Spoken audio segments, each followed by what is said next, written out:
মাননীয় সদস্য তাহসিনা রুশদীর, আপনি একটি সম্পূরক প্রশ্ন করতে পারেন। ধন্যবাদ মাননীয় স্পিকার। মাননীয় প্রধানমন্ত্রী, আপনি প্রথম বলেছেন স্বপ্ন নয় পরিকল্পনা, কথা নয় কাজ। আপনি আপনার নির্বাচনী ইশতেহার বাস্তবায়নের কাজ শুরু করে সেটা প্রমাণ করেছেন, যা দেশের সকল মহলে প্রশংসিত হয়েছে।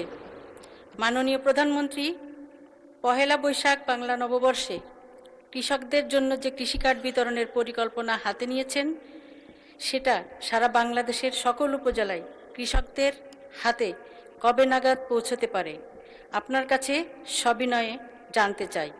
আপনাকে অগ্রিম নববর্ষের শুভেচ্ছা জানাচ্ছি। ধন্যবাদ মাননীয় স্পিকার। মাননীয় প্রধানমন্ত্রী। মাননীয় সংসদ সদস্য, আপনাকে ধন্যবাদ আপনার প্রশ্নের জন্য। আমরা যে কৃষক কার্ডটি ইনশাল্লাহ আগামী 14 তারিখে পয়লা বৈশাখের দিন চালু করতে যাচ্ছি,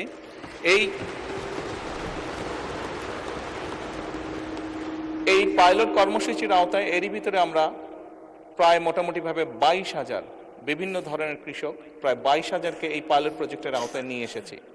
বাংলাদেশের 10টি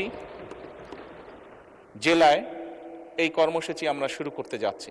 আপনি যদি জিজ্ঞেস করেছেন যে কবে নাগাদ সমগ্র বাংলাদেশে এটি সকল কৃষককে আমরা দিতে পারবো, বাংলাদেশে সরকারের কাছে যে হিসাব আছে তাতে প্রায় 2,75,00,000 কাছাকাছি কৃষক আছে, প্লাস মাইনাস।